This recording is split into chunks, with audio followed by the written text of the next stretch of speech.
The spotlight's glare was always too bright, a manufactured sun that promised to expose every flaw. I, Nora Shaw, stood just outside its main beam, the weight of a champagne flute cool in my hand.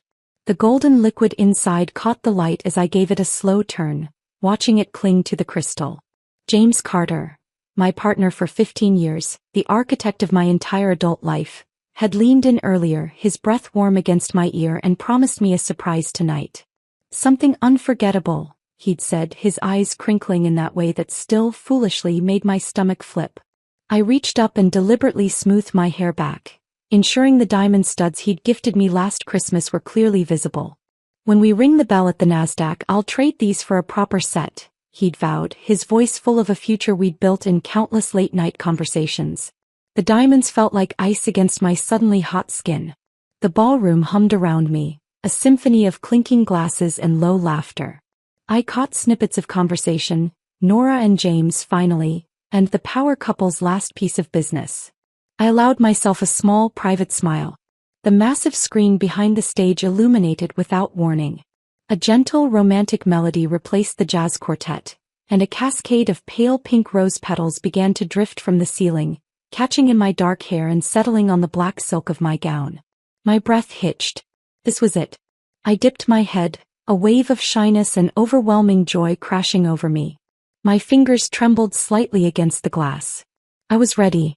I looked up, a smile already blossoming on my lips. Reality shattered. James was on one knee 5 feet in front of me. But his hands weren't reaching for me. They were cradling the perfectly manicured fingers of Chloe Summers, my closest friend since college. He was looking up at her with an expression of rapturous devotion I had never seen directed at anyone but a signed business contract. His voice, amplified and clear, cut through the music and the sudden dead silence that had gripped my corner of the room. "Chloe," he said, the name a prayer. "Will you marry me?" 5 words. 5 scalpels, slicing through the fabric of my life with clinical precision. A sound ripped through the grand hall, a collective sharp inhale that quickly dissolved into rapturous applause and cheers. The music swelled triumphantly. Chloe's free hand flew to her mouth, her eyes wide with feigned surprise, then filled with theatrical tears of joy. She nodded, a frantic, beautiful movement, and James slid a monstrous pear-shaped diamond onto her finger. It caught the light, throwing blinding specks across my vision. My body went numb. The cheering, the music, James pulling Chloe into a spinning embrace. It all melted into a distant, meaningless roar. The only sound I could hear clearly was the deafening hammer of my own heart against my ribs. The champagne in my glass, once a symbol of celebration, now looked viscous and poisonous. Some deep, forgotten survival instinct kicked in. My facial muscles, trained by years of boardroom negotiations and investor meetings, arranged themselves into a pleasant, neutral mask. I took a small, deliberate sip from my glass. The sweetness exploded on my tongue, cloying and sickening before turning to ash in my throat. I had to move. Standing still was a confession. I began to walk, my steps steady and measured on the polished marble, straight through the parting crowd toward the glowing couple. People's eyes darted from them to me, filled with a toxic mixture of pity, curiosity, and morbid fascination. I stopped before them. The applause died down into an awkward, buzzing hum. James finally noticed me. His triumphant smile faltered for a microsecond, his eyes flickering with something that wasn't quite guilt, more like the annoyance of remembering an unpaid bill. Chloe turned from his embrace, her arms still slung around his waist. She blinked up at me, her face a masterpiece of innocent concern. "Nora, there you are. We were hoping you'd be the first to know. You're happy for us, right?" Her voice was a saccharine whisper designed to carry. The mask held. I raised my glass, my voice cutting through the hushed tension. It wasn't loud, but it was perfectly clear, each word a chip of ice. "Congratulations. To both of you. I wish you a lifetime of happiness." Before the echo of my words faded, I drained the remaining champagne in one long, burning gulp. Then, in a single fluid motion, I appended the empty flute over Chloe's impeccably styled blonde updo. The collective gasp this time was genuine. Golden liquid cascaded over her hair, down her temples, soaking into the delicate lace bodice of her ivory cocktail dress. A stray strawberry from the bottom of the glass plopped onto her shoulder and slid down, leaving a red smear. The perfect ethereal bride was now a dripping, sticky and unforgettable mess. I didn't look at James's face.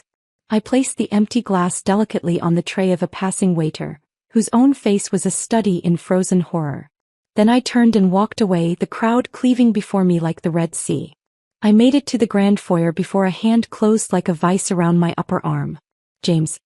He yanked me, not ungently but with undeniable force, through a heavy door marked Fire Exit. The door slammed shut behind us with a final hollow boom, plunging us into the harsh, utilitarian silence of a concrete stairwell. The muffled sounds of the party were gone. He released my arm as if it had burned him. The dim emergency lighting carved harsh shadows under his eyes. "What the hell was that, Nora?" His voice was a hoarse, frustrated scrape. "Are you trying to humiliate me? To humiliate us?" I leaned back against the cold wall, my arms crossed. My earlier numbness was crystallizing into something sharp and clear. I believe the humiliation was prearranged, James. I was just an unexpected participant. He ran a hand through his hair, a gesture of agitation I knew intimately. "You have to understand. It's complicated." "It always is," I replied, my tone flat. "Chloe, she's pregnant, Nora." The words hung in the stale air. I stared at him, absorbing the blow. It wasn't a surprise, not really. It was just the final vulgar footnote to the evening's betrayal. My gaze dropped from his anguished face to his wrist. There, still fastened to his crisp white cuff, were the platinum cufflinks I'd given him 3 years ago. Simple, elegant bars I'd saved for months to buy, a symbol of my belief in him before the big money came. A slow, chilling understanding settled in my bones. "So that's it," I said, my voice barely a whisper. "That's the shape of it." I nodded slowly, as if confirming a terrible but necessary fact. "Well then, congratulations are indeed in order. Why do you look so nervous?" His hands clenched into fists at his sides, the knuckles bleaching white. He took a step closer, his presence imposing. "Don't do this. Don't make this ugly. Be smart. Come to the office tomorrow. We can work something out. A settlement. For old time's sake." The condescension in his offer was the spark to the tinderbox of my rage. But I didn't let it flare. I banked it, let it smolder into something far more potent and cold. I pushed myself off the wall and took a small step forward, closing the distance between us. I had to stand on my toes. I reached up, my movements slow and deliberate, and straightened his black silk tie, my fingertips just brushing the hollow of his throat where his pulse hammered. He went utterly still. I looked directly into his eyes and I saw a flicker of fear there, a primal recognition of something he had unleashed but couldn't control. "Don't be afraid, James," I said softly, the words a promise and a curse woven together. "The game has only just begun." I left him there in the dim stairwell, the door sighing shut behind me. I didn't go back to the party. I walked straight out of the hotel, the night air a slap of cold freedom against my heated skin. I didn't call a car. I walked the 23 blocks to my apartment, each step a hammer driving the night's events deeper into my soul, forging them into a new, unbreakable core. When I finally turned the key in my lock, the silence of my home was absolute. It was a space we'd shared, filled with the artifacts of us. I didn't turn on the main lights. I walked to the long feature wall in the living room, the one dedicated to our history. 137 photographs, meticulously framed. 2 kids selling printed t-shirts at a flea market booth barely a meter wide, our smiles gapped and sunburned. A grainy shot in a basement office that smelled of damp and ambition. Glossy magazine covers, charity galas, the groundbreaking ceremony for the new Carter Capital headquarters. I didn't take them down gently. I tore them from the wall. The sound of glass shattering and wood splintering was a violent, cathartic symphony. One after another, until the wall was bare and scarred, and the floor was a treacherous sea of photographic debris, glossy fragments and twisted metal. I kicked off my heels and stepped onto it barefoot, feeling the sharp bite of glass and the crumple of paper under my soles. A stinging pain flared in my foot and I knew I was bleeding. I welcomed it. It was the first real feeling since the world had ended. I limped to the bedroom, to the antique writing desk that had been my grandmother's. From the locked bottom drawer, beneath stacks of old letters, I pulled out a simple yellowing ledger. I flipped it open with reverence. The entries were in my mother's elegant looping script. I turned to a page near the front. September 2015. Expense, $380,000. Note, proceeds from sale of mom's house. Seed capital for James's venture fund. Loan. Beneath her note was a signature, bold and confident, already displaying the arrogance of a king in the making. James Carter. I took out my phone. I photographed the page, the date, the amount, the signature under the stark light of my desk lamp. I didn't post it publicly. Not yet. I uploaded it to a private, encrypted cloud, tagged it and closed the app. My phone, as if sensing the shift in the universe, vibrated instantly. A text from James flashed on the screen. Be smart. Come to my office tomorrow. I'll give you 5% of the founder's shares. Consider it a parting gift. A clean break. I stared at the message. 5%. engsub. A bribe for my silence, for my dignified disappearance. The embers in my chest glowed white-hot. My thumbs moved over the screen. 5%. Do I look like a panhandler to you, James? His reply was almost immediate. Then name your price. I smiled, a cold, thin curve of my lips that held no warmth. What I want you can't afford. I sent it, then powered down the phone. I pried open the case, removed the SIM card and snapped it in two. The plastic felt flimsy, a meaningless token. The real severance had already happened. I walked into the bathroom and turned the shower on full blast, as hot as I could bear. Steam billowed, fogging the mirrors, erasing my reflection. Under the scalding torrent I finally let go. The tears came, silent and furious, mixing with the water, washing away the last vestiges of Nora Shaw, the devoted girlfriend, the supportive partner, the woman who believed in promises. When I emerged, my skin was lobster red and tender, but my mind was a clear, frozen lake. I wrapped myself in a towel and looked at the stranger in the mirror. Her eyes were hard, her jaw set. James Carter, I thought, the name now a target. You took 15 years of my life. I'm going to make sure your entire empire is buried with them. I dressed in simple black jeans, a sweater, a leather jacket. At 2:17 a.m. I got into my car and drove to the Jackson River overlook. The city glittered coldly on the opposite bank, a monument to ambition and wealth. The wind off the water was biting, whipping my hair into a wild, dark banner. I took out a brand new prepaid phone. I opened the Notes app. The blank page glowed in the darkness. I began to type, each tap a definitive strike. Phase 1. Burn the false bride. Destroy Chloe Summers socially, financially, utterly. Phase 2. Dismantle the kingdom. Take Carter Capital apart, brick by golden brick. Phase 3. Stand back. Watch the pawns turn on the king. I saved the file, locked the screen and looked out at the neon reflections dancing on the black water. They shimmered like the flames of a distant, welcoming pyre. A faint, true smile touched my lips for the first time all night. The crematorium was ready. Now it was time for the guests of dishonor to arrive. The morning after the world ended dawned clear and cold. I was already awake, having not slept. The adrenaline had burned off, leaving a wired, crystalline clarity in its wake. I sat at my kitchen island, the scattered photographic debris from the wall swept into a grim pile in the corner. My foot was bandaged. The physical pain was a grounding anchor. At exactly 8:55 a.m. my landline rang. Few people had that number. I let it ring 3 times before picking up. Miss Shaw. A man's voice, polite, professional, utterly devoid of warmth. My name is Robert Vance, of Vance, Holt & Pierce. I represent Mr. Carter. He has asked me to discuss a matter of mutual interest with you. Would you be available to meet at the Starbucks on Grand Avenue at 10 o'clock? Mutual interest. The phrase was an obscenity. I'll be there at 9:30, I said and hung up before he could reply. I dressed with purpose. Not the glamour of last night, nor the casual armor of the early hours. I chose a tailored dove gray pantsuit, severe and expensive. Minimal jewelry. My hair was pulled back in a sleek knot. I looked like what I was, a senior executive, a force to be reckoned with. I was not going to meet them as a jilted lover, but as a wronged business partner. I arrived at 9:28. The Starbucks was chosen for its anonymity and its lack of privacy. Robert Vance was easy to spot.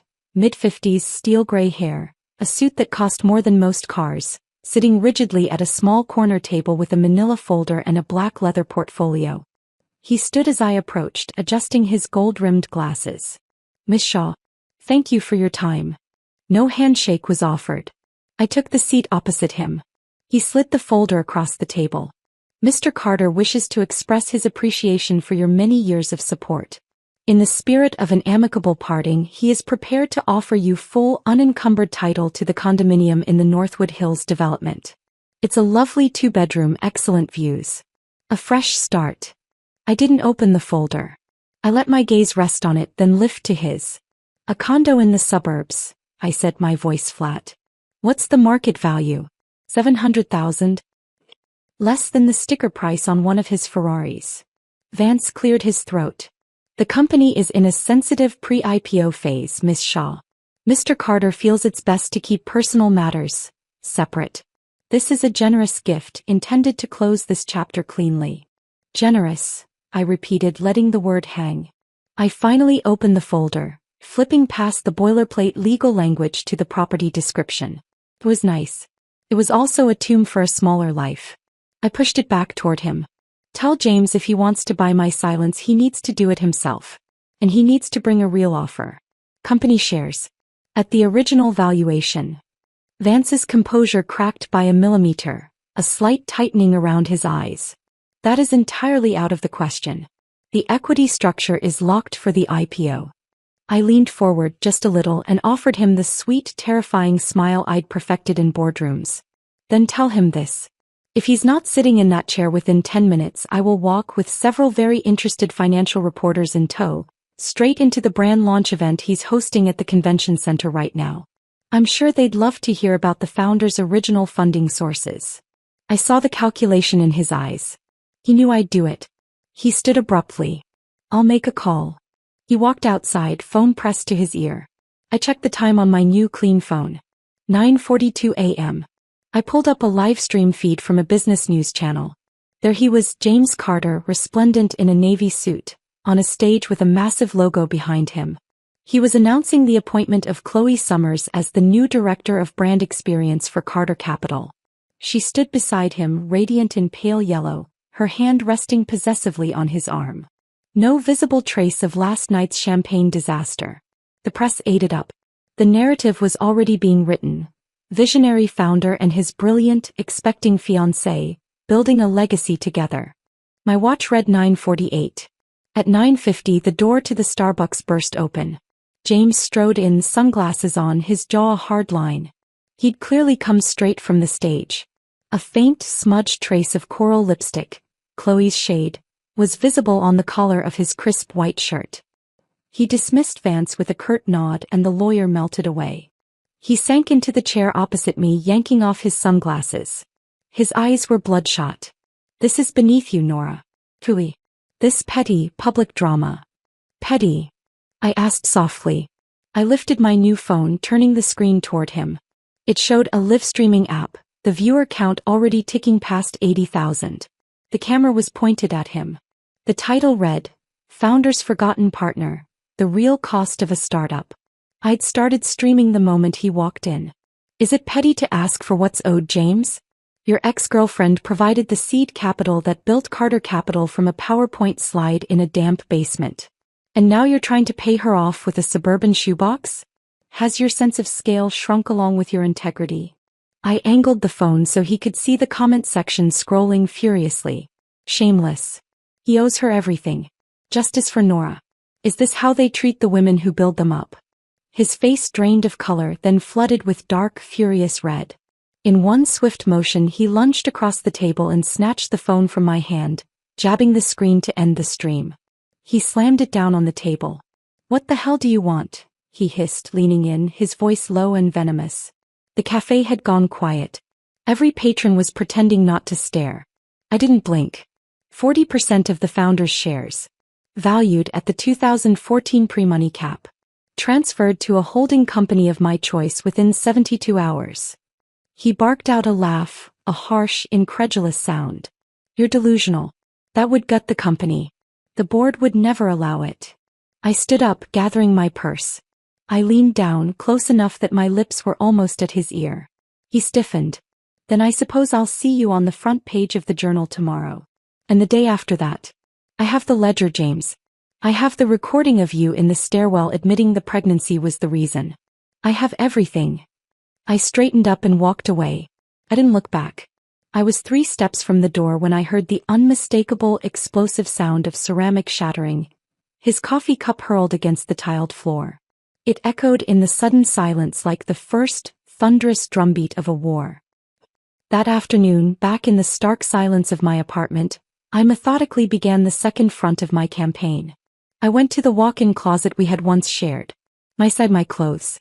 His side, now empty, but our shared section remained. The vacation wear, the matching ski jackets bought in Aspen, the ridiculous Halloween costumes from office parties, the soft cashmere sweaters we'd curl up in. I took a pair of heavy fabric shears from my sewing kit. One by one I cut. I didn't rage or cry. I was a surgeon performing a necessary excision. The sound of the shears slicing through fine wool, through technical Gore-Tex, through soft cotton, was rhythmic, final. I cut his old college sweatshirt I used to steal into 4 neat pieces. I shredded the matching pajamas. I dismantled the symbol of stitch by stitch. When I was done, I gathered the multicolored shreds into a large clear plastic bag. It looked like morbid confetti. I took a photograph of it against my pristine white bedding, the contrast stark and violent. I logged into Carter Capital's internal social platform, an employee hub I still had access to. I created a new post, attached the photo, and wrote a simple caption. A small breakup gift. Wishing Carter Capital a smooth and successful IPO.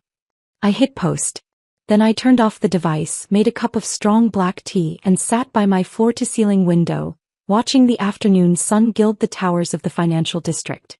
I took a slow sip. The bitterness was bracing. I didn't have to wait long. My tea was still warm when my old phone, now connected only to Wi-Fi, began to buzz incessantly with notifications from news apps. Breaking: Carter Capital founder faces allegations of misappropriated startup funds. IPO in peril? Internal turmoil at fintech unicorn. Whistleblower posts damaging breakup memo on company network. I allowed myself a small, cold smile. The first drop of blood had hit the marble floor. The sharks would find the scent. The doorbell rang just past 7. I wasn't surprised. I opened the door to find Chloe Summers standing there. She had changed into a body-hugging emerald green dress that did little to hide the slight rounded curve of her belly. Her blonde hair was restored to its perfect glossy waves. She wore 7-inch heels. "Nora," she chirped, her voice dripping with saccharine sympathy. "I wanted to come by myself. James is so busy with this unfortunate pure mess." She held out a thick cream-colored envelope edged in gold foil. "We'd be honored if you came. Really. It wouldn't be the same without you giving your blessing." I took the envelope. The wedding invitation. The date was set for the 1st of next month at the city's most obscenely expensive hotel. I opened it. Nestled inside the fold, alongside the calligraphed details, was a black and white ultrasound image. A little bean-shaped blur. Someone had written in elegant script, "Baby Carter, 12 weeks. Our greatest collaboration." She was watching me, a gentle beatific smile on her face, but her eyes were sharp, probing for a crack, a wound to pour salt into. "Can I come in?" she asked, already stepping over the threshold. "I'm parched." I led her to the living room, gesturing to the sofa. I went to the kitchen and poured a glass of lukewarm tap water. I set it on the coffee table in front of her. "A man with a diagnosed low sperm count and poor motility," I said conversationally, sitting opposite her. "Fathering a child. It's quite the medical marvel, isn't it?" The glass slipped from her hand, hitting the table with a dull thud and spilling water across the polished wood. Her smile vanished. "What did you say?" I said. I repeated slowly, "It's a miracle. Given James's test results from his physical last November. The one he was so stressed about before the Series D round." I reached for a plain manila envelope on the side table and slid it across the wet surface toward her. "The report is highlighted. Page 3. Would you like me to read it to you?" Her face went from porcelain to a sickly gray. Her hands flew to her stomach, a protective, instinctive gesture. That's a lie. A vicious forgery." I leaned forward, my elbows on my knees, my voice dropping to a calm, cutting whisper. "Is it? Or is it just something you stole that you couldn't possibly keep?" something that was never yours to begin with. She shot to her feet, the movement clumsy with rage and shock. The chair behind her toppled over with a loud crash. "You psychotic bitch," she shrieked, the sweet facade obliterated. "You're just jealous. You're barren in every way a woman can be. He never wanted a cold, calculating accountant like you for the mother of his children." I remained seated, unflinching. "Careful, Chloe. Stress isn't good for the baby. Or for maintaining a lie of this magnitude." She trembled, pointing a shaking finger at me. "You'll regret this, Nora Shaw. You have no idea who you're messing with. Just wait." She turned and stormed out, slamming my front door with such force that the framed print beside it rattled on the wall. The silence she left behind was sweeter than any music. I bent down, picked up the sodden wedding invitation and the ultrasound photo from the floor. I tore the invitation neatly in half, then quarters, and dropped the pieces into the trash. I held the ultrasound up to the light for a moment, looking at the anonymous, blurry shape. Then I fed it too into the shredder I kept by my desk. The mechanical whir was the sound of erasure. A moment later my new phone buzzed. A message from an unknown number. No text. Just an image attachment. I opened it. It was a scan of a medical appointment form. An amniocentesis scheduled for next week. The patient, Chloe Summers. The requested party for results, Madeline Carter, James's mother. It had been sent by a contact saved only as Y. I felt the corner of my mouth lift in a genuine dark smile. The plot, as they say, was thickening. I typed back a single line. "The supporting cast is stealing the show." The reply was instant. "Wait for Act 2. I poured myself a finger of whiskey, something I rarely drank, and stood again at the window. The city lights were coming on, each one a pinprick in the gathering dark. The game was in motion. The pawns were advancing. And the king I knew was already looking nervously at the horizon, sensing the storm. The silence after Chloe's dramatic exit was profound. I finished my whiskey, the slow burn a fitting counterpoint to the ice in my veins. The ultrasound shreds were as satisfying confetti in my trash can. The anonymous message from Y was a tantalizing thread, pulling me deeper into a labyrinth I was now eager to navigate. Sleep, when it came, was a shallow, strategic thing. I was awake before dawn, my mind already running scenarios, calculating moves and countermoves. At 6:03 a.m. the hammering started. Not a doorbell, but a relentless, percussive pounding that shook the frame. I didn't hurry. I made a single espresso, drank it standing in the kitchen, and then, as the pounding reached a fever pitch, I walked to the door and opened it. Madeline Carter stood on my threshold, a vision of entitled wrath encased in Chanel. Diamonds glittered at her ears and throat, but they were cold stones, reflecting the even colder fury in her eyes. Two hulking men in dark suits flanked her, their presence an unsubtle threat. "Miss Shaw," she spat, the words like chips of flint. "You have done something exceptionally foolish." Before I could speak, she drew her arm back and hurled the crumpled ultrasound photo, the one I'd shredded a copy of, directly into my face. The corner of the paper caught my lip. A sharp sting followed by the warm, metallic taste of blood. I didn't flinch. I slowly reached up, touched the tiny bead of blood on my lip, and looked at the crimson smear on my fingertip. "Madeline," I said, my voice calm. "Please come in. Your bodyguards can wait in the hall." I turned my back on her, a calculated insult, and walked back to the kitchen island. I heard her sharp intake of breath, then the click of her heels as she followed, dismissing the men with a wave. I busied myself with the espresso machine again, the ritualistic grinding and tamping, a display of utter indifference. "If anything happens to Chloe's pregnancy," I said, not looking at her, "I will make sure the blame lands precisely where it belongs. And I'll make sure she takes it with her to whatever gutter she crawls back to." I slid a second espresso cup toward the edge of the island. Coincidence or not, I'm also deeply curious about paternity. Aren't you? I placed a small, unmarked USB drive beside the saucer. Security footage from my building's lobby and hallway. Last night around 8:15 p.m. You'll find it enlightening. Her eyes, hard as agate, flicked from my face to the drive. She didn't touch it. "What is on it?" "Proof that your future daughter-in-law is a clumsy actress. She took a tumble all by herself on a perfectly dry floor. No one within 10 feet of her." I took a sip of my coffee.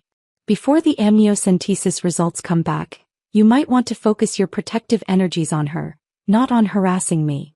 One of the bodyguards, perhaps misreading the tension, took a half step into the doorway. Madeline Carter held up a single imperious finger without even glancing his way. He froze. For the first time she looked at me not as an obstacle or a nuisance, but as a player on the board. Her gaze was reassessing, calculating. James says you're demanding 40% of the company, she stated, her voice dropping its hysterical edge, becoming the tone she used in boardroom coups. I'm not demanding it, I corrected gently. I'm stating the fair value of the seed capital I provided. The capital that saved his venture and by extension your family's prestige from collapsing before it began. The contracts were notarized. Your son signed them. Have you forgotten so soon? I walked to the desk, unlocked the same drawer and pulled out a crisp, notarized copy of the loan agreement. I carried it back and flicked the edge of the paper with my fingernail, the sharp snap loud in the quiet room. The amount, $380,000, and James's bold, youthful signature were clearly visible. She recoiled as if from a physical blow. The ledger page on a phone was one thing. This official legal document was another. It was unimpeachable. The color drained from her expertly made-up face, leaving her looking suddenly older, harder. After a long, suffocating silence, she straightened her already straight spine. You will choke on your greed, she whispered, the venom still there but underpinned now by a thread of fear. I have a strong constitution, I replied. Now if you'll excuse me, I have my day to begin. I'd say it was a pleasure, but we're both too honest for that. She left without another word. The apartment still smelled of her cloying perfume and my rich espresso. I walked to the bookshelf where a small decorative frame faced the room. I tilted it slightly, revealing the discreet lens of a nanny cam. I lifted my coffee cup in a silent, mocking toast to it. The second drop of blood had been drawn, not from me but from the matriarch's pride. The next morning my phone buzzed with another message from the unknown number. Why? This time it was a PDF. A paternity test report conducted by a private lab. One sample, subject A, paternal, hair follicle. The other, subject B, fetal, chorionic villus sampling data. The conclusions stated in cold, clinical language. 0% probability of paternity. I stared at it. I had suspected, hoped even, but confirmation was a different kind of fuel. I didn't post it. I saved it to multiple encrypted locations. I opened the vendetta note on my phone and added a new line. Let the bullet fly. Time and physics will do the rest. Wait for the perfect trajectory.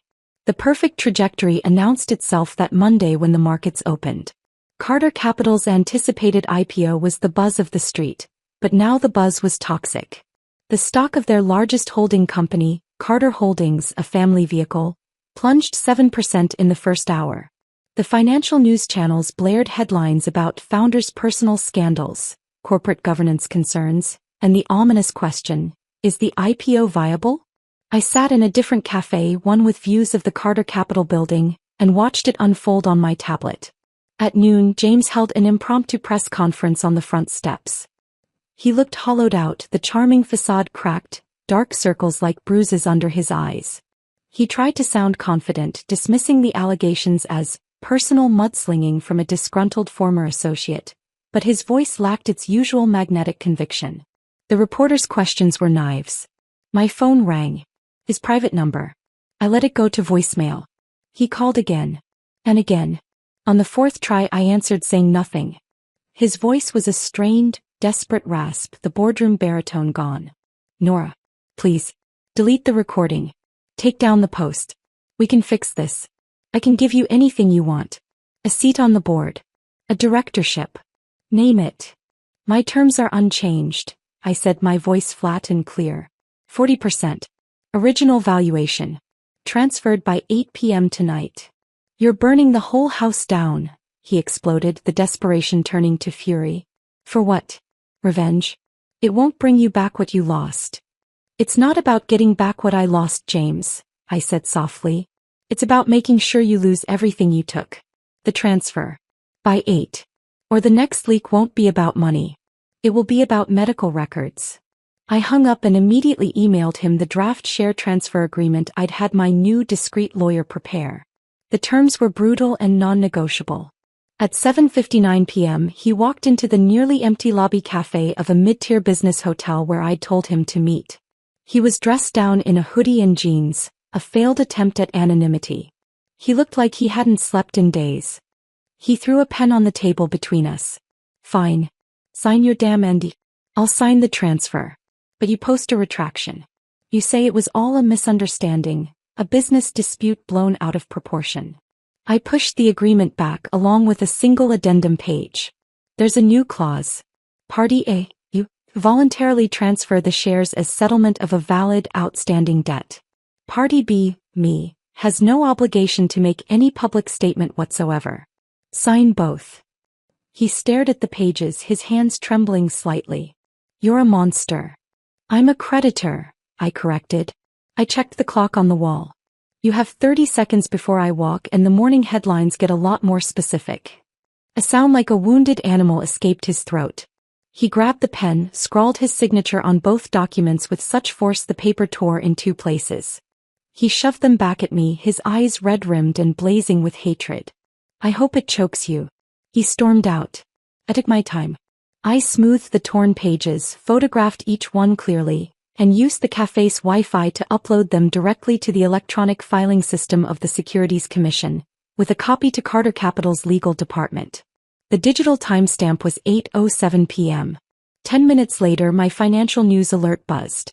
The transfer notice had been processed and flagged by automated systems. By 8:30 it was trending. Carter Capital founder cedes 40% stake TOEX in secret deal. I gathered my things. As I stepped out into the cool evening air, a sleek black town car idled at the curb. The rear window slid down silently. The woman inside was in her late 40s with a severe, elegant beauty and eyes that held the absolute zero of deep space. Why? Yen Wei, formerly of the Beijing office, now a silent but feared power in the New York private equity scene. James had brought her in 2 years ago to professionalize the capital stack. He'd seen her money. He'd never seen her ambition. Miss Shaw, she said, her voice as smooth and cold as polished jet. Congratulations appear to be in order. They're a down payment, Miss Yen, I replied. A ghost of a smile touched her lips. The board is in emergency session. He is trying to suspend trading. I voted against it as you suggested. Good, I said. Inform the board I will be presenting a new proposal at the emergency meeting tomorrow. 9 a.m. And the nature of this proposal? She asked, though I suspect she already knew. A change in leadership, I said, meeting her gaze. It's time for a new captain. The window slid up and the car purred away into the night. I stood on the sidewalk, the signed agreement a tangible weight in my bag. The crematorium's furnace was no longer just ready. I had just thrown open the doors and turned the ignition. The city, viewed from the private elevator ascending to Yen Wei's Riverside Club, was a glittering circuit board of ambition and consequence. The meeting with her had been brief, surgical. The transfer of shares was the key in the lock. Now we were turning it together. The elevator doors sighed open, not onto a crowded room but onto a vast, empty rooftop terrace. The night wind off the river was a live thing, whipping and howling. A woman stood at the far parapet, her back to me, a white silk dress billowing around her like the wing of a trapped ghost. She turned slowly as I approached. The moonlight washed her face pale, highlighting a quiet, enduring beauty I hadn't seen in years. Mo Han, the shy, brilliant data analyst from Princeton who had worshipped James from the shadows for 4 years, who had left the company quietly when he started bringing Chloe to events. Nora, she said, her voice barely a whisper, carried and torn by the wind. Mo, I stopped a few feet from her. The city's roar was a distant hum below us. You said you had a debt to settle. She didn't speak. Instead, she opened the slender black clutch in her hands and withdrew a single yellowed sheet of paper, folded crisply. She held it out. I took it, the paper feeling brittle and significant. It was a photocopy of a hospital intake form from 2012. Patient, James Carter. Admission, MVA, internal bleeding. Emergency procedure, transfusion. 600 milliliters. And below, in a different, neater hand, donor, Tong L. Maternal. Consent verified. My mother's maiden name, Li Tong. The world tilted on a different axis. I remembered that time. James's motorcycle accident. The frantic call from the hospital. The endless, terrifying hours. He'd been so grateful, clinging to my hand, calling me his angel. And later, when he was strong again, he told the story at parties, how Chloe had been his rock, how her strength had pulled him through. I'd stood by, smiling stiffly, chalking it up to trauma and confusion. He never knew, Emohan said softly, her eyes fixed on the dark river. The paperwork was a mess. I was the intern on the data entry project that year, standardizing old records. I saw it. But I didn't tell him. I was afraid if he knew it was your mother's blood that saved him, it would just bind him to you more tightly. I wanted him to see me. She finally looked at me, her eyes shining with unshed tears and a deep, abiding shame. I was a coward. And then Chloe heard the story, saw the gap, and just stepped into it. She became the heroine. He was so desperate for a narrative that wasn't about weakness, he believed it. I let out a slow breath, the sound lost in the wind. The betrayal, it seemed, had roots that went deeper and wider than I'd ever imagined. It wasn't just a man being unfaithful. It was an ecosystem of lies, large and small, that had grown around him, fertilized by opportunism and cowardice. Why tell me now? Asked my voice cold. She met my gaze, and to my surprise, the shame in her eyes was being burned away by something else. A festering, long-suppressed rage. Because I watched you pour that champagne on her. Because you're the only one who isn't afraid of the fire. He credited the wrong savior. Let me help you make sure he pays the right one. I looked from her desperate, fierce face down to the hospital form in my hand. The ultimate IOU written not in ink but in blood. My mother's blood. I folded the paper carefully and slipped it into my own bag. Partners, I said. We didn't clink glasses. We simply stood for a moment in the howling dark, a silent pact forged in shared injury. That night, from the sterile anonymity of a business center computer, I composed a new email. I attached a clear scan of the hospital form. I didn't write a long explanation. The subject line was a single devastating question. To the board of Carter Capital. If the CEO cannot correctly identify the source of his own salvation, is he fit to lead the company? I CC'd every board member, every major institutional investor listed in the pre-IPO filings, and the corporate communications department for good measure. I hit send at 2:17 a.m. The dominoes fell with a satisfying rapid-fire clatter. My phone, set to receive only priority alerts, buzzed incessantly from 6 a.m. onwards. 10 missed calls from James, each more frantic than the last. I ignored them all. I took a long, scalding shower, applied a clay mask, and brewed a pot of tea while the financial news channels churned. By market open, it was the lead story. Carter's his wrong savior, scandal rocks board. Ethics questions mount as IPO date nears. The narrative was perfect. A man so morally pliable he couldn't even remember who saved his life. A man who built his personal myth on a lie. It wasn't just about sex or money anymore. It was about character, the bedrock of investor trust. I smiled at my reflection, the green clay cracking. The third drop of blood was from the heart of his legend. The wound was fatal. The rain started in the afternoon, a relentless, gray downpour that suited the city's mood. I had an errand to run, taking the final bag of shredded us to the building's incinerator chute. As I pushed open the heavy metal service door to the lobby, a figure detached itself from the shadows by the mailboxes. James. He was soaked through, his expensive overcoat a sodden weight, his hair plastered to his forehead. He looked like something dredged from the river, all the polished arrogance washed away, leaving only raw, shivering desperation. He took a stumbling step toward me. Nora. His voice was ruined, hoarse. This has gone too far. This is wrong. I stood still, the bag of fabric scraps in my hand. Rainwater dripped from his sleeves, forming a puddle on the polished floor. You're blocking the way, James. He didn't move. Instead, his knees buckled. Not a feint, but a deliberate, slow, crushing descent. He knelt in the puddle of his own making, the water soaking through the knees of his trousers. The sight was so shockingly abject, so utterly devoid of his usual power that for a second I just stared. He looked up, rain and something else streaming down his face. It was always you, he choked out. I was confused. I was weak. Chloe, she was a mistake. A terrible, tragic mistake. Please, Give me a chance. I'll spend the rest of my life making it up to you. We can fix this. Together. The performance was Oscar-worthy. The broken king in the rain, begging for redemption. I felt nothing but a distant academic appreciation for the technique. I shifted the bag to my other hand and finally opened the black umbrella I'd brought. I didn't offer to share it. Instead, I bent down slightly, using the tip of it to lift his chin, forcing him to look at me. The gesture was chillingly impersonal, like an inspector examining goods. James, I said, my voice calm over the drumming rain on the lobby's glass entrance. The concrete is cold. You'll ruin your knees.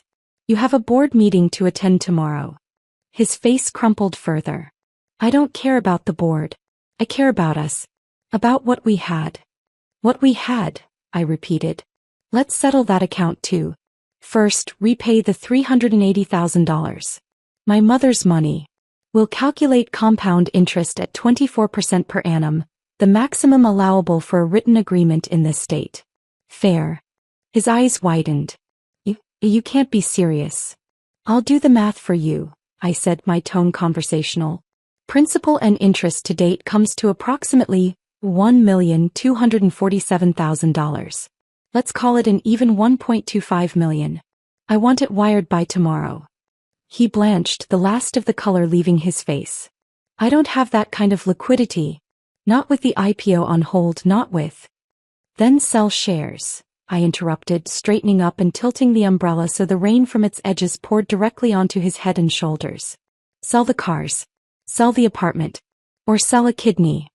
I looked down at him, this man who had promised me the world. You once told me love was priceless, James. Let me teach you the true market rate. I turned and walked toward the service door, leaving him kneeling in the expanding puddle. As the elevator doors closed behind me, I saw, through the lobby's glass wall, the sudden blinding white flash of a camera phone from across the street. Then another. The paparazzi had found their Shakespearean tragedy. An hour later, the image was everywhere. Carter founder begs forgiveness in the rain. The photo was perfectly framed. Me, calm and dry under a black umbrella, looking down with an expression of icy detachment. Him, a drowned rat of a man on his knees, gazing up with desperate, soulful eyes. The internet erupted in a frenzy of schadenfreude. The comments were a cathartic river of venom. Karma is a bitch and so is he. Get wrecked. The ultimate walk of shame. I poured a glass of warm milk, the ultimate insult to the drama of the evening. A text came in from Yenwei. A single photo of a boardroom in chaos, taken from her seat at the table. The accompanying message: he just moved to suspend all trading. I vetoed as instructed. They are scared. I typed back, good. Proceed with the proposal for tomorrow. New CEO, Yenwei. Motion for his removal. I'll second it. I hit send and walked to the window. The rain had stopped. A cold, sharp moon had broken through the clouds, hanging in the black sky like a freshly honed scimitar. The crematorium wasn't just blazing now. The pyre was built, the kindling was lit, and the main attraction was walking himself, step by kneeling step, directly into the heart of the flames. The morning after the rain-soaked spectacle, the digital world was a fever swamp. My phone, which I'd reluctantly turned on to monitor the fallout, buzzed like a trapped hornet from 6 a.m. It wasn't just the image of James on his knees. A new, more visceral headline was clawing its way to the top of the trend list. Chloe Summers suffers miscarriage after traumatic fall. I tapped the link, my pulse steady, clinical. There were grainy, intrusive photos taken through an ambulance window. Chloe on a gurney, a blanket pulled to her chin, her face a mask of theatrical anguish. James was beside her, his hand on her shoulder, his own face a grotesque parody of concern, veins standing out on his forehead. The accompanying story was a masterclass in victimhood, quoting sources close to the family, about the unbearable stress and targeted harassment Chloe had endured. Then the coup de grace, a direct post from Chloe's own verified social media account. A single stark sentence at Norrishaw, "Are you satisfied now?" The internet, that fickle, bloodthirsty beast, turned on a dime. The tide of sympathy for James evaporated, replaced by a tsunami of outrage directed at me. My notification list became a scrolling marquee of hate. Murderer. Heartless bitch. You killed a baby. Burn in hell. I closed the apps. The venom was expected, part of the script. I felt a distant pity for the anonymous masses, so easily steered from one feeding frenzy to the next. But I wasn't playing to them. Not directly. I walked to my desk, opened my laptop, and logged into the secure portal for my apartment building's security system. The super, a weary man who'd seen it all, had given me limited access after a stalking incident last year. I navigated to the previous evening's footage from the main lobby and the hallway leading to the elevators. There was time-stamped 7:48 p.m. Chloe entering the building alone. She walked toward the elevators, then just past the decorative potted ficus she paused. She looked around, ensuring the lobby was momentarily empty. Then, with a deliberate, almost balletic movement, she stepped on a discarded banana peel that had, conveniently, been just out of the main camera's clear view. Her legs flew out from under her. She landed hard on her backside on the marble floor, a look of genuine shock on her face. She wasn't 3 meters from anyone, she was utterly alone. She lay there for a 10 count, composing her features into pain before beginning to cry out. I clipped the 10 clearest seconds. No sound. Just the damning visual poetry of her solitary, staged collapse. I logged into a secondary social media account I'd cultivated for years. A fashion and culture commentary page with over 100,000 followers, meticulously apolitical until now. I uploaded the video. The caption was a study in knife-edge politeness. Wishing Chloe Summers a swift and full recovery. The floors in our building can be slippery. Everyone should watch their step. Folded hands #GetWellSoon #safety first.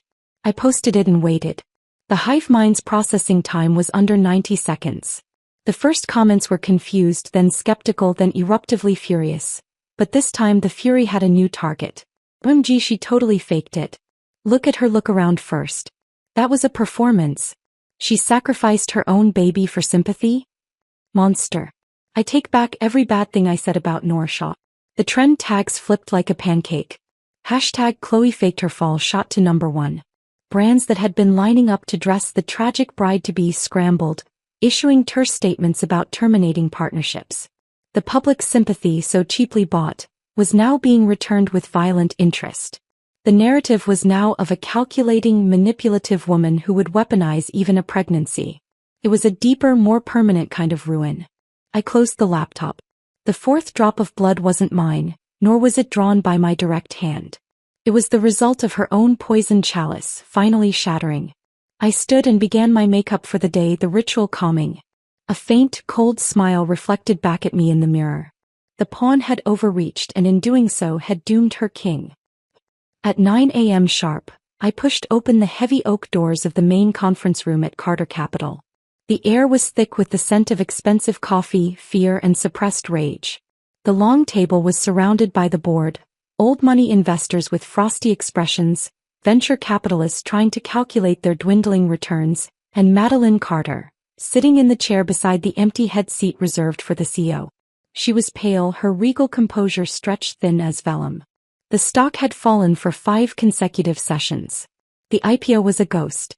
The room fell silent as I entered. I didn't take a seat. I walked to the head of the table and placed a single thin folder down on the polished wood with a soft, final tap. Good morning. For the record, I am Nora Shaw. As of 8:07 p.m. 2 nights ago, I am the holder of 40% of the company's founder class shares, transferred to me voluntarily by James Carter in settlement of a long-standing debt. I opened the folder, revealing the notarized transfer agreement. The shares are currently held in escrow, but the voting rights are active. A low murmur rippled through the room. Madeline Carter's eyes were twin drills of hatred. The door burst open. James entered looking like he'd been pulled through a knothole backward. His suit was rumpled, his tie slightly askew. "This is an outrage," he began, his voice trembling with a mixture of fury and exhaustion. "You can't just..." "Sit down, James," Madeline said, her voice a whip crack. The command from his mother seemed to deflate him. He slumped into his chair at the head of the table opposite me. "Nora," he tried again, a pathetic attempt at reason. "You promised to help clarify things if I signed." I raised an eyebrow. "I said I'd consider it. I've considered. The situation is clear. You are a liability." I turned my gaze to the board. The company is bleeding value. The brand is synonymous with scandal. The CEO's judgment is demonstrably catastrophic, both personally and professionally. How much more are you willing to lose? An old investor, a man named Davies with a face like a clenched fist, spoke. What is your proposal, Miss Shaw? You clearly have one. 3 points, I said, holding up my fingers. First, James Carter resigns as CEO and chairman effective immediately. Second, Chloe Summers is permanently removed from any and all brand affiliations and future board considerations. And third, I paused, letting the silence stretch, then offered a smile that held no warmth. We announce a strategic personal alliance to restore investor confidence. A public reconciliation. An engagement. The room froze. James's head snapped up, his eyes wide with disbelief. You're insane. Am I? I asked calmly, sliding a single-page draft press release across the table toward him. Refuse and I vote my shares with Miss Yan's block to force a hostile restructuring tomorrow. We'll see what's left of Carter Capital by the end of the week. Accept and we present a united front. A love story triumphs over adversity. The market eats it up. The IPO gets back on track. Madeline Carter's eyes narrowed. She was a predator and she recognized the move. It was checkmate, but it offered a path to salvage something. The company, the name. She leaned forward, her voice dropping to a glacial whisper meant only for our end of the table. Fine. He can marry you. But any children will carry the Carter name. They will be the heirs. I looked at her, this woman who still believed in dynasties and bloodlines. I slowly pulled a sanitizing wipe from my purse and meticulously cleaned the spot on the table where her hand had been near mine. We'll cross the bridge of hypothetical children if we ever come to it. The board voted. It wasn't unanimous, but the fear of total loss was a powerful motivator. The motions passed. James was stripped of his executive role, stepping aside to focus on personal matters. The engagement was to be announced that afternoon. James cornered me that night in the underground garage of my building. The fluorescent lights hummed overhead, casting a sickly glow. He slammed his palm against the wall beside my head, caging me in. Do you see me as nothing but a pawn? A prop. Spittle flew from his lips. I didn't flinch. Were you any different with me? I asked, my voice quiet in the concrete cavern. His eyes, red-rimmed and desperate, searched my face for some shred of the woman he'd known. Finding none, a strange, broken laugh escaped him. Fine. I'll marry you. But remember this, Nora. He leaned in closer, his breath hot and sour. A marriage certificate isn't a shield. It's a chain. I reached out and brushed an imaginary piece of lint from the shoulder of his jacket, my touch impersonal. From tonight you will play your part. The devoted, chastened fiancé, desperately in love with the woman he wronged. You will look at me with nothing but remorse and adoration in public. And if you don't, I lifted my phone. The screen showed the signed share transfer agreement, magnified. I will make sure you walk away with nothing but the clothes on your back and a reputation in tatters. You are now an employee of your own company. Act accordingly. The next morning, the business press ran with the story. Carter Capital founder engages ex-girlfriend in grand romantic gesture.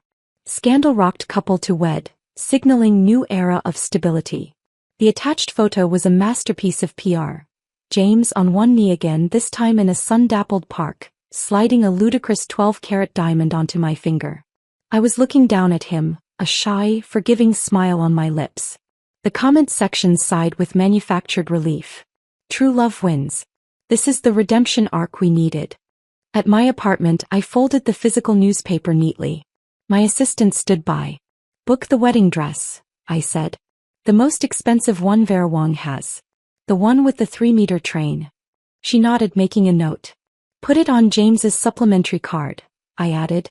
The corner of my lips curled as I turned to look out at the city, now seemingly back in the palm of my hand.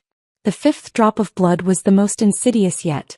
It wasn't drawn with a knife, but with a pen, signing a contract that bound my enemy to me in the most grotesque parody of the future we'd once dreamed of together. The flames in the crematorium were now dancing, reflected in the brilliant facets of a counterfeit diamond. The week of the wedding of the century was a media circus orchestrated with military precision. My days were a blur of tastings, fittings, and staged, candid photo shoots where James and I held hands and gazed at each other with expressions that promised the tabloids everything and meant nothing. He played his part with the grim determination of a prisoner marching to the gallows. I played mine with the serene detachment of a puppeteer. On the eve of the wedding, I locked myself in the bridal suite of the historic St. Regis Hotel. The room was a symphony of white and cream, filled with extravagant floral arrangements that smelled of funeral homes. My dress, a constellation of hand-sewn crystals on acres of silk organza, hung from a padded mannequin like a ghost. It was breathtaking. It was also a costume for the final act. At 9 p.m. I opened a new encrypted streaming app on a laptop that had never touched my personal network. I'd hired a discreet, technically gifted event coordinator for this sole purpose. I titled the stream simply, The Unraveling.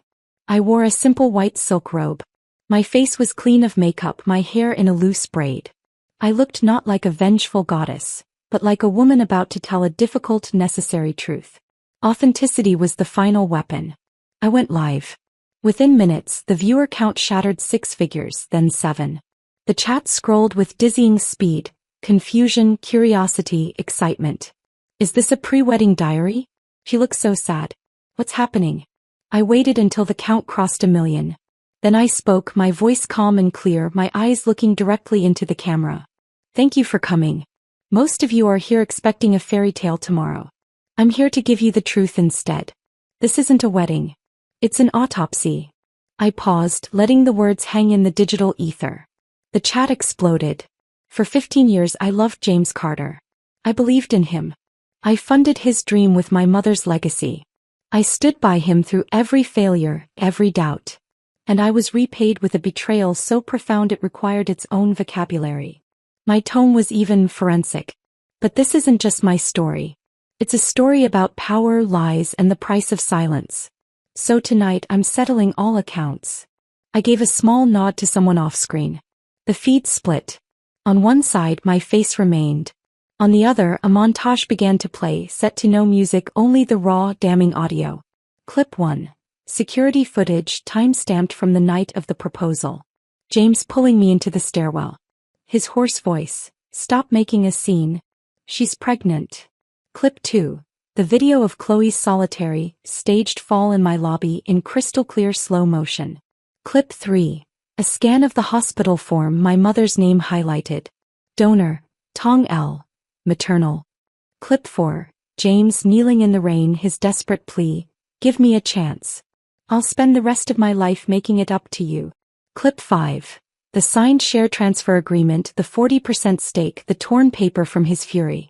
Each clip was labeled, dated, sourced. It was a prosecutor's opening statement, delivered directly to the world. The chat was no longer a scroll.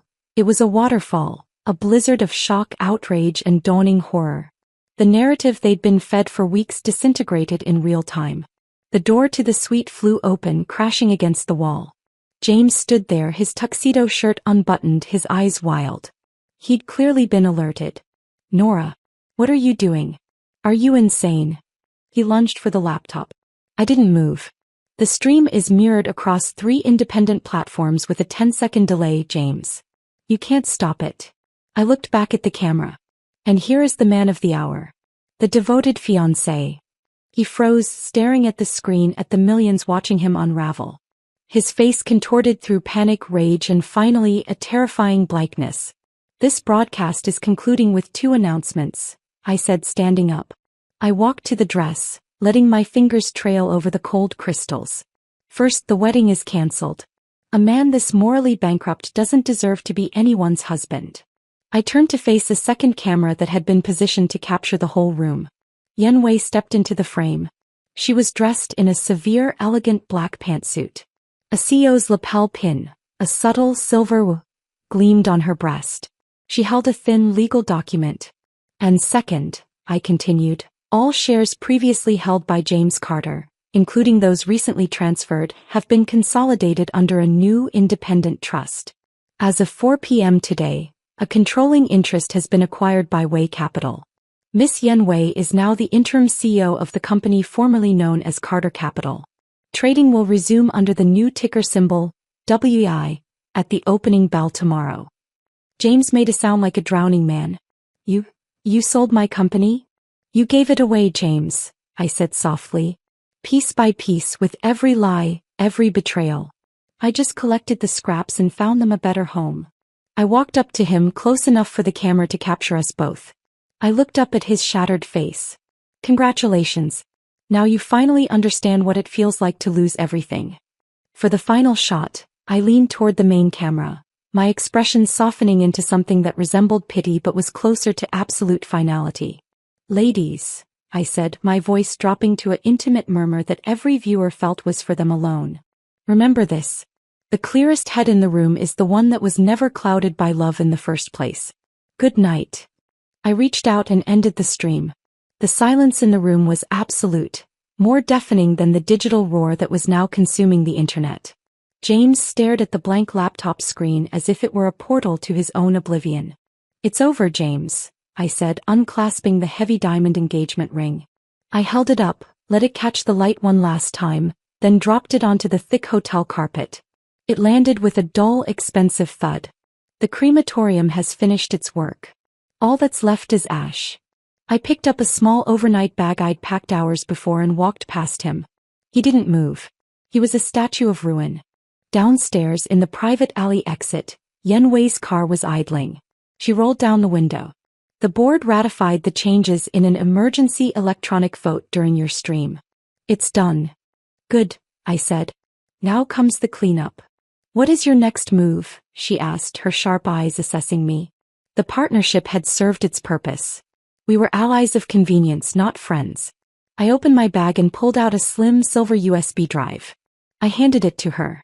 On this drive is a complete ledger of James Carter's remaining personal assets. Every shell company, every offshore account in the Caymans, the property in Switzerland held in his cousin's name, the vintage car collection stored in New Jersey, the crypto wallets. Everything. She took it, her fingers closing around the cool metal. And you want this? Frozen. He's liquidated. I want him financially exsanguinated. I want every door locked, every account zeroed out. The legal basis is the outstanding loan with interest. My lawyers will file the liens at dawn. You have the data. Use your resources. I want it done in 3 hours. A flicker of something like admiration crossed her impassive face. You are thorough. When you borrow a knife to kill, I said, meeting her gaze, you make sure it's sharp and you pull it out quickly so the blood doesn't splash back on you. Consider this me pulling the knife out. I handed her a second, smaller drive. Instructions and contact for the forensic accounting firm I retained. They're expecting your call. I didn't wait for her reply. I turned and walked toward a different car, a nondescript sedan I'd hired for the night. As I drove away, I could see the first of the news vans, their satellite dishes unfolding like mechanical flowers, converging on the front of the hotel. The collapse of the century was now officially in progress. I drove to a 24-hour automated notary kiosk in a quiet suburb. Inside the sterile, brightly lit booth, I fed the final document into the scanner. It was a debt collection and asset seizure order, tied to the original $380,000 loan. The calculated principal and interest, $1,247,000.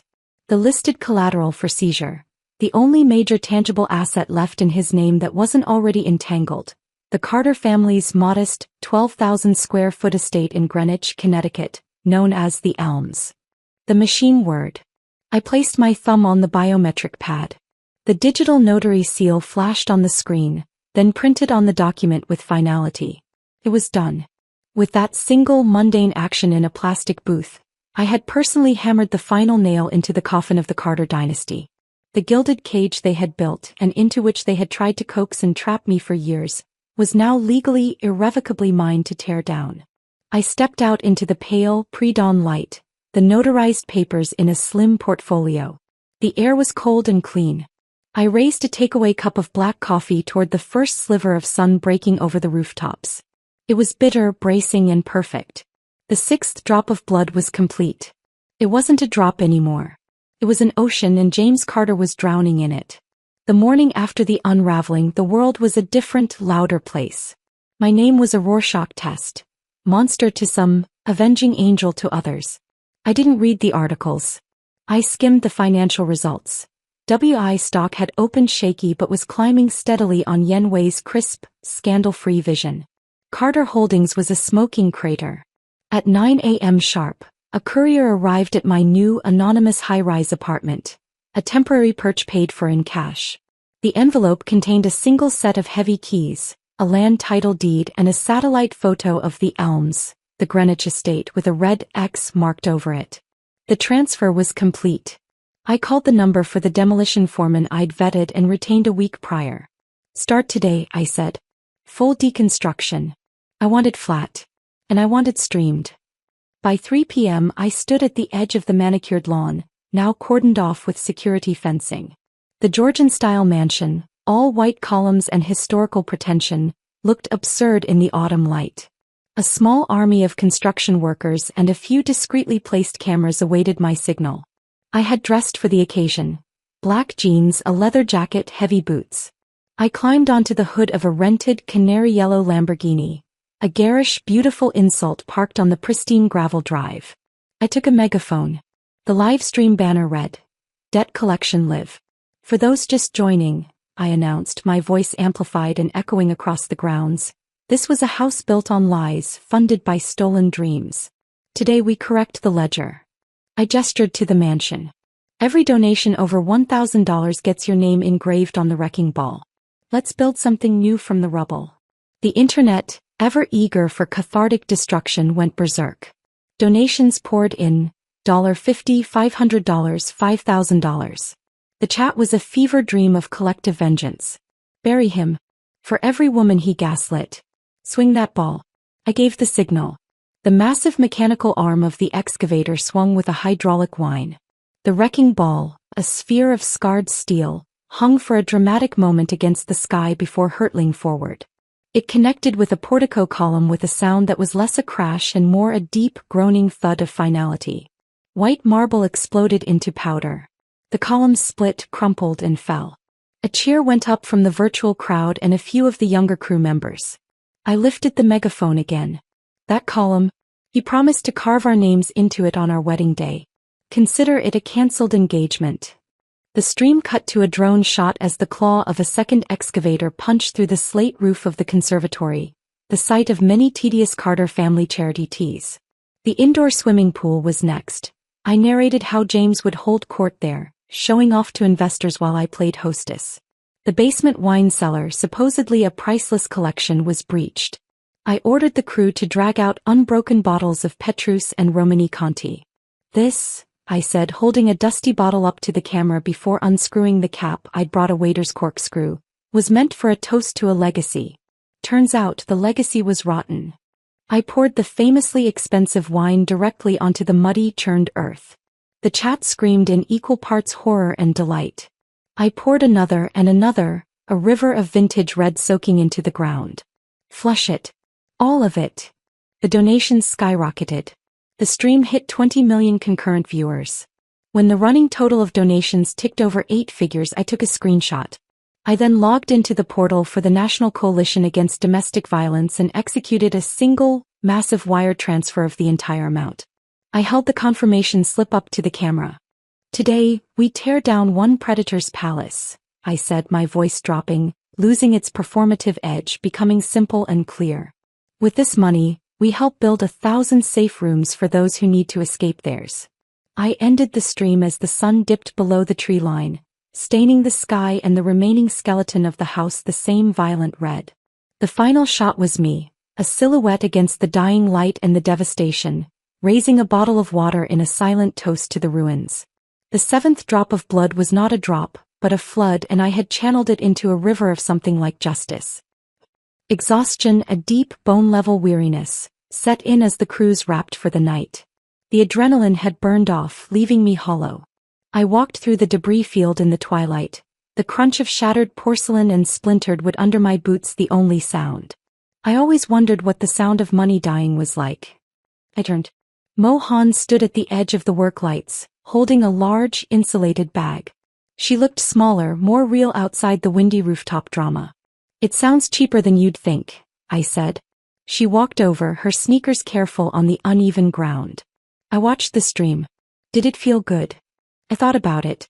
It felt necessary. Like pulling a rotten tooth. There's relief, but you're still left with an ache. I gestured to the bag. What's in there? A peace offering. Or a war ration. She unzipped it and a plume of fragrant, spicy steam billowed into the cold air. It was the hot pot from the dive place near our old college campus. The one James had deemed unhygienic and banned me from. She pulled out 2 bowls, disposable chopsticks, and a container packed with extra tripe and lung slices, no cilantro. My throat tightened. It was such a specific, intimate kindness. A grenade of memory disguised as comfort. He controlled what you ate, what you wore, who you were, she said quietly, ladling a generous portion into a bowl and handing it to me. Consider this a culinary fuck you. I took the bowl. The heat seeped through the thin plastic into my cold hands. We found a relatively flat chunk of fallen masonry and sat. I took a bite. The broth was nuclear, complex, flooding my senses with a painful, beautiful nostalgia. It burned my tongue and made my eyes water. I didn't know if it was the spice or the sheer, overwhelming weight of the last month. Emohan tapped her chopsticks on the rim of her bowl. When we're done with this, she said, her voice steady, we take all of it, the lies, the jealousy, the wasted years, and we throw it in the trash. Not the shredder. The actual, smelly, curbside trash. And we don't look back. I looked at her, her face flushed from the steam and the cold, her eyes earnest. She wasn't the villain of a subplot anymore. She was just another casualty trying to find her way out of the wreckage. Deal, I said, my voice hoarse. We ate in silence, the destruction around us a surreal picnic backdrop. When we were done, we stacked the empty bowls on the rubble. She pulled out 2 wooden skewers of grilled meat, still warm. For the walk, she said. Side by side, we walked out of the demolition site, through the broken gates and onto the quiet suburban road. The night wind cut through the lingering scent of spice and smoke, scouring away the last softness. We didn't speak. We just walked, the skewers in our hands like tiny, edible torches, until we reached our separate waiting cars. We nodded once, a soldier's acknowledgement, and drove off in opposite directions. I returned to my sterile, temporary apartment just before midnight. The silence there was absolute. Purchased. As the elevator doors opened on my floor, a metallic coppery scent hit me, blood, sweat, and despair. He was slumped against my door, a crumpled figure in a stained shirt. James. He reeked of failure. In one hand he clutched his platinum credit card, snapped cleanly in 2. He looked up as I approached. His eyes were glassy, unfocused. You have nothing left, James, I said, not unkindly. It was a statement of fact. Are you happy now? He didn't answer. I crouched down, using my key to gently lift his chin. He was feverish. Stop pretending, I said, my voice cold. The performance is over. The audience has gone home. He mumbled something incoherent. I stood up, took out my phone, and pulled up a local news alert. I turned the screen to him. The headline was stark. Fatal single-vehicle crash on North Ring Road. Driver Chloe Summers, pronounced dead at scene. His pupils contracted to pinpricks. He made a wet, gurgling sound, his body convulsing. He tried to speak, to deny, to something. I leaned down, my lips close to his ear. She's gone, I whispered, the words cold and precise. And she didn't take her secret with her. What a tragic, useless end. He jerked, a violent spasm, and a fountain of dark blood erupted from his mouth, splattering my boots and the pristine hallway carpet. I stepped back, a frown of distaste on my face. I looked at the mess on my shoes, then at him, shuddering and gasping on the floor. Without a word, I unlocked my door, stepped inside, and closed it. I didn't slam it. I closed it with a soft, definitive click. Through the peephole I watched him. It took him a full minute to stagger to his feet. He stumbled to the elevator, pounding the down button with a bloody fist, again and again, a broken machine stuck on a single futile command. The elevator arrived, the door slid open, swallowed him, and closed. The soft ding of its descent was the only eulogy. In the silence of my entryway, I whispered to the empty air, the 8th drop of blood has arrived. It was over. Every debt had been called. Every lie exposed. Every piece of the empire dismantled. All that remained was the ash, slowly settling. The morning after James's final, bloody exit from my doorstep was unnervingly quiet. The news cycles had moved on, turning to fresher scandals, though the tags #Carter collapse and #Nora Shaw still simmered in the digital background.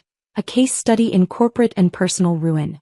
The official word, which I read dispassionately over a single poached egg, was that James Carter was under investigation for financial impropriety related to the initial seed funding, and had been admitted to a private psychiatric facility for exhaustion and severe stress. It was a genteel cage. He was erased. At 10 a.m., a golden foil-embossed invitation was delivered by hand. It wasn't for a wedding. It was for a bell ringing. Way Capital, having stabilized and rebranded the husk of Carter Capital, was officially listing on the Nasdaq. The ceremony would be a remote, sleek event from the penthouse of the city's newest tower. The shareholder list on the accompanying memo was succinct. Largest holder, Nora Shaw, 40%. I dressed not as a bride nor an avenger but as a principal.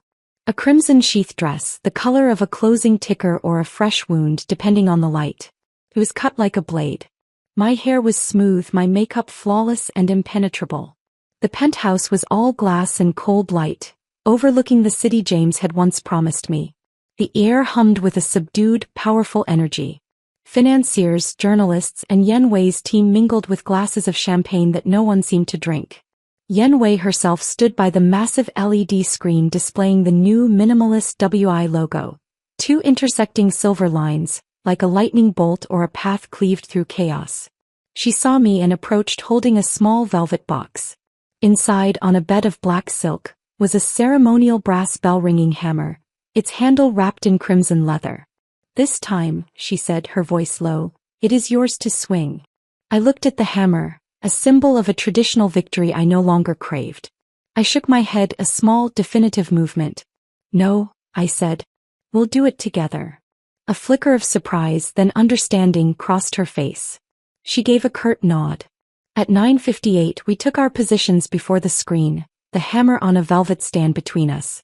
The countdown began, numbers flashing in silent descent on the giant display. The room held its breath. At 0, Yen Wei and I each placed a hand on the handle of the hammer. We didn't swing it. We simply lifted it together and touched its brass head lightly to a digital replica of a bell on the screen. A clear, sweet, synthetic chime rang out through the sound system.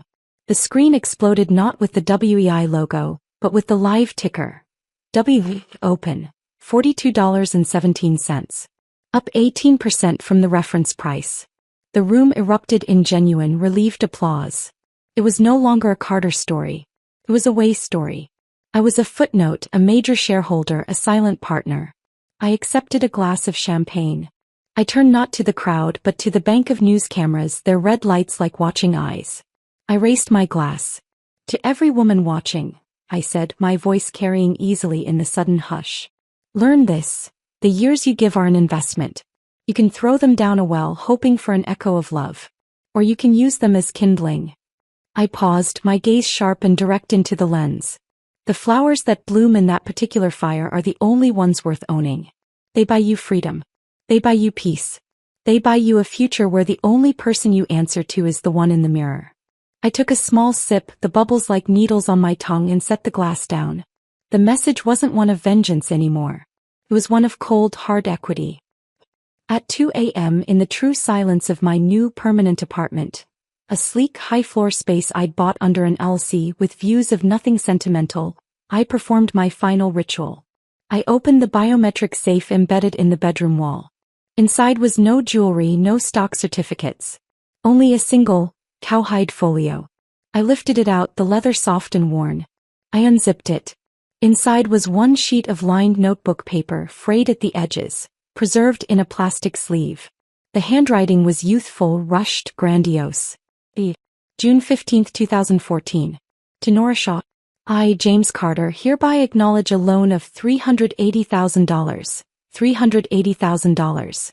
From you, sourced from your personal inheritance. This sum will serve as the seed capital for Carter Capital LLC. Upon the successful liquidity event or public listing of the company, I pledge to repay this debt not only in full, but with the commitment of a lifetime. A wedding ring for a crown. Signed, James. I read it once more, the words now as hollow as the man who wrote them. The promise of a wedding ring for a crown, had curdled into the most expensive alimony in history, paid in shares and ruin. I didn't need it anymore. The debt was settled in every conceivable court, financial, legal, moral. I took the paper from its sleeve. I walked to the modern gas fireplace, turned a knob, and a neat line of blue flame whispered to life. I held a corner of the IOU to the fire. It caught, the flame blooming orange and hungry, climbing the paper, consuming his bold strokes, the numbers, the naive, treacherous poetry of a wedding ring for a crown. The ash flaked away, gray and weightless, disappearing into the ventilation. I slammed the safe shut. It echoed in the quiet room. It was empty now. Truly, completely empty. "Congratulations on your happily ever after, James," I whispered to the ghost in the ashes. My phone, the clean one, lit up with a message from an unknown number. It was just a location tag, coordinates in the Caribbean, and 3 words. Asset relocation successful. Yenwei closing her final loop. I didn't reply. Another message came through seconds later from a different unknown number. "The tomb is quiet. Sleep well, Michelle." It could have been Mo Han. Could have been someone else. It didn't matter. A faint, genuine smile touched my lips, the first that felt untainted by fury or strategy. I typed back a single line, "You too. Dream of empty tombs and clear horizons." I sent it.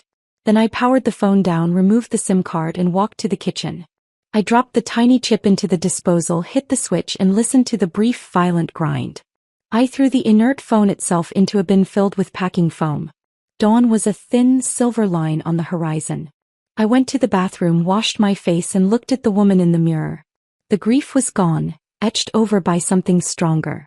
The anger had burned itself out, leaving a cool, polished determination. The fire in her eyes wasn't one of destruction anymore. It was a pilot light, small, steady, and impossible to extinguish. She was a woman who had met the dragon in its gilded cave and had not only slain it but had melted down its hoard to forge her own keys. I applied a bold red lipstick, a different shade than I'd ever worn with James. It was the color of a closed ledger, of a sunrise after a long night, of a wealth that required no witness. 15 years. A kingdom of delusion built on a loan and a lie. I had given it my youth, my faith, my mother's legacy. And in the end I had taken it all back with interest, leaving behind nothing but a whisper of scandal and a lesson written in fire and steel. Some gifts, when left at the wrong altar, are best given wholeheartedly to the dogs. The end.